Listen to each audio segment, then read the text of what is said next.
be facing an additional amount of quarantine time. There's not going to be a lot of empathy from the league. The Nets' expectation is Kyrie Irving has to come back and explain to them, to his teammates, to the public, exactly his reasons for going. If you need time off, then go get it. But right now, it's just a bad look.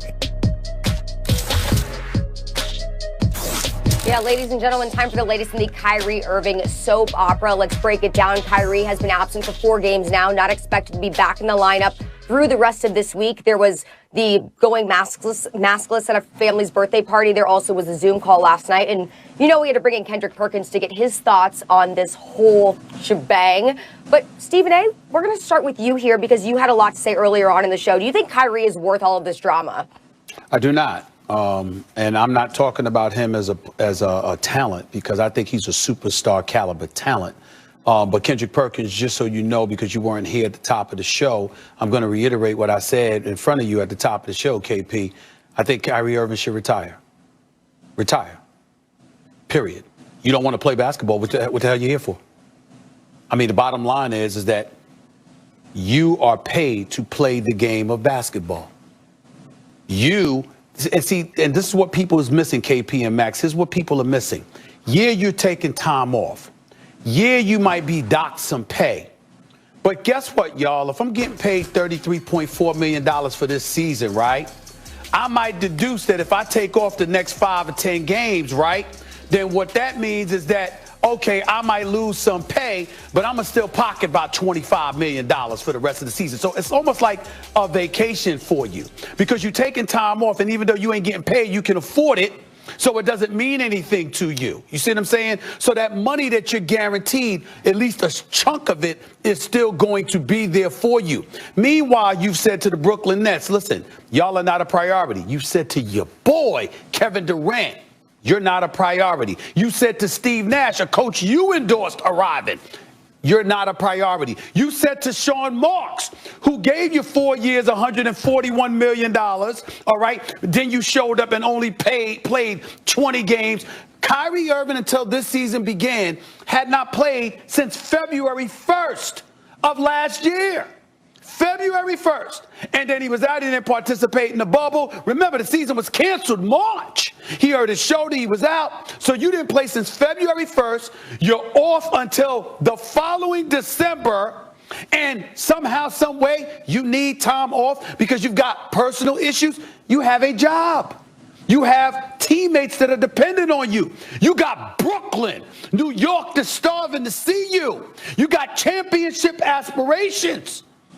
Kevin Durant is fresh off of playing, having missed 18 months because of an Achilles tear in the finals.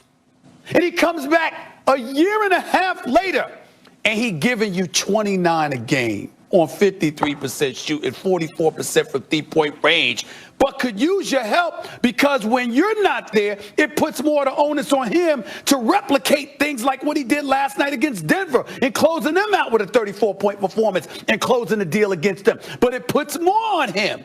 It doesn't matter to you. And why? Because of what's going on here in the streets of America and in the world. We respect where you're coming from with that because we know your heart's in the right place, Kyrie. I ain't trying to slip on that, throw shade on that by any stretch of the imagination. But what you're doing is clearly selfish and it's entitled because you don't, you're going to have a job waiting for you whenever you in the mood to come back. You got that kind of mentality, it's time to go.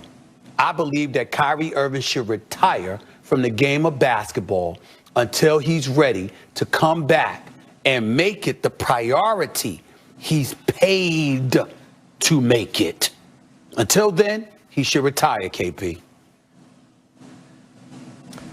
Let me say this. First, because he's taking the time off for personal reasons, Kyrie, I hope you're okay. I hope your family's okay. I hope your loved ones are okay. And whatever personal reasons, you get straightened out. That's the first thing. As a human being, I hope he's all right. And the people he loves are all right, Second, the super talented don't always play by the same rules as everyone else. If Dennis Rodman missed the team bus or went to Vegas in between games, he'd get away with it because he grabbed 17 boards and helped you win championships. The Chicago Bulls years I'm talking about. Kyrie is a super talented player who puts on a show on a nightly basis. And so he has some leverage here. Because the fact is, particularly with Dinwiddie's injury, that even if Dinwiddie was healthy, this Brooklyn Nets team ain't winning a championship without Kyrie. Now, they might not win one with him either, and that might be his fault. Because you guys were telling me the whole time KD is still going to be just fine and da-da-da-da-da. And I was cautious. I wanted to see, but I've seen. KD is spectacular. He looks like KD to me. He had something like 12 dimes yesterday. Like his passing game in the last several years of activity has been getting better and better. He's just the complete package. But KD can't do it by himself. And by the way, he has a nice supporting cast, LeVert and Allen and these guys. They ain't going to win no championship without Kyrie Irving. What it really comes down to is Kyrie going to be the dude who made the Celtics worse and then the Nets worse over the last couple of years? Or is he going to be the dude who, when he's clearly not the best player on a team, when there's another dude as talented as him but a foot taller, like LeBron or KD, so he has to recognize, okay, I have to defer to that guy. When he's the second banana, can he help KD win a championship the way he helped LeBron? That's the question right now. But he has some leverage because, guys, if they don't bring him along, if they can't get him back into the fold, this next season can be successful, but they ain't going to challenge for a title. Well, I say this, Stephen A. Max, look, both of y'all have valid and great points, and I can't disagree with either one of you guys' points, but I will say this, right? When you look at the situation with Kyrie and what he's doing right now, I was the first to react and tweet out and said, you know what we're going through in America right now, I support Kyrie 100%. I support any player that feel like they don't want to play or don't want to step on the court for a couple of games. Okay, cool. If that was the reason. But now, since things have transpired, I'm looking at it and I'm like, okay, is Kyrie worth the drama? Hell no. And if I'm the Brooklyn Nets, I'm calling up the Houston Rockets today trying to trade him for James Harden. Because here's the deal. It messes up the chemistry. It messes up the flow. Steve Nash didn't even know he wasn't playing the night he decided not to the first game. That's a distraction to the ball club. That is a problem. And who's to say he's not going to do it again? Whenever Kyrie don't feel like playing, he's just not going to show up and not going to text anybody or call anybody or call anybody back. That's not the way to go. But on a further note, here's the problem that I have. We're dealing with a pandemic. People in the world are starving for jobs. If you have a job, you are in a great situation and you ought to be thanking God because you're blessed. Here it is, Kyrie has a job. He has a job that is paying him close to $35 million a year and you're not showing up to work. They have people losing money daily, cannot pay their rent. And then on top of that, you are the vice president of the Players Association, the vice president. And when I came on here a few months ago before the pandemic, when Kyrie was talking about when they was thinking about doing the bubble, and he was saying, oh, I don't want to go to the bubble and we should not play and this, that, and the other. And I said the blind is leading the blind, and this is why.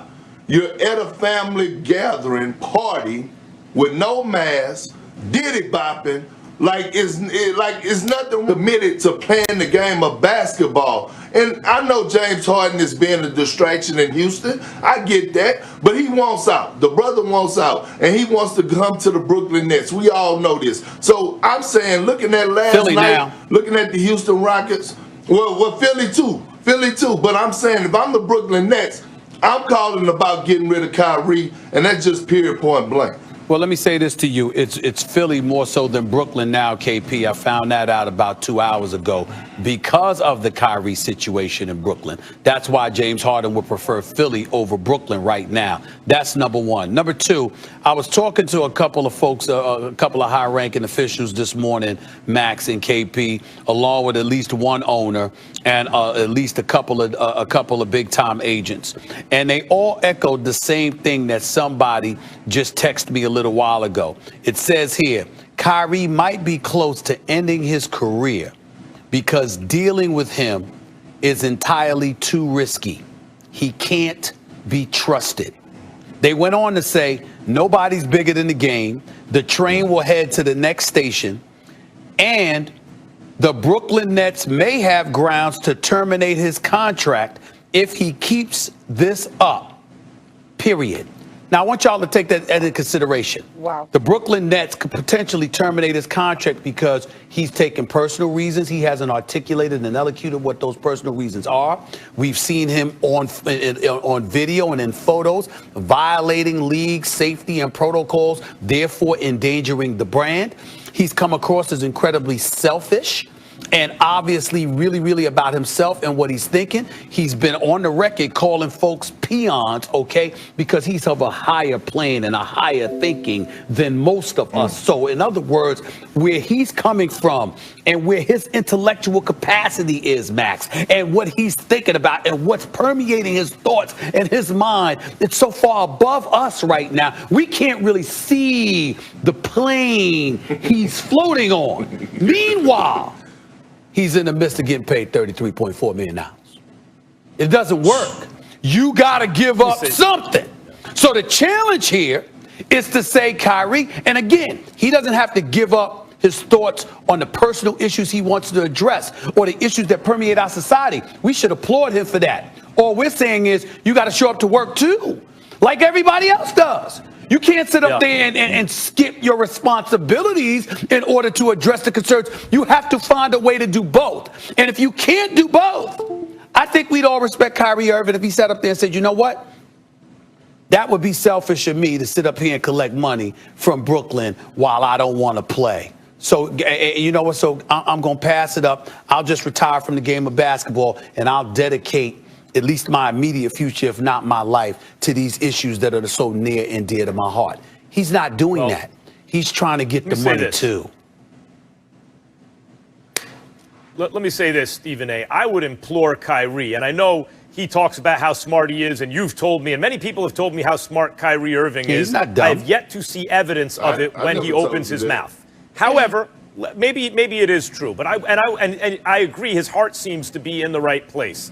Let me say this to Kyrie Irving. I would implore him to not do what you're suggesting, Stephen A., because I don't care how talented you are, and he's extremely talented. Skill and talent are different. Skill you must acquire. Skill takes years of practice and dedication, and you have to have passion to acquire the kind of skills that Kyrie's obviously spent a lifetime acquiring in basketball. I would urge you, Kyrie, not to throw that away, because you put in clearly too much work. And forget about just the economic benefits, the $30+ million a year. The fact is, it provides a platform. If you're interested in making real change, it helps you do that. And finally, guys, the physical prime is fleeting. You have the rest of your life, not to say you can't also pursue that now, but the rest of your life to do everything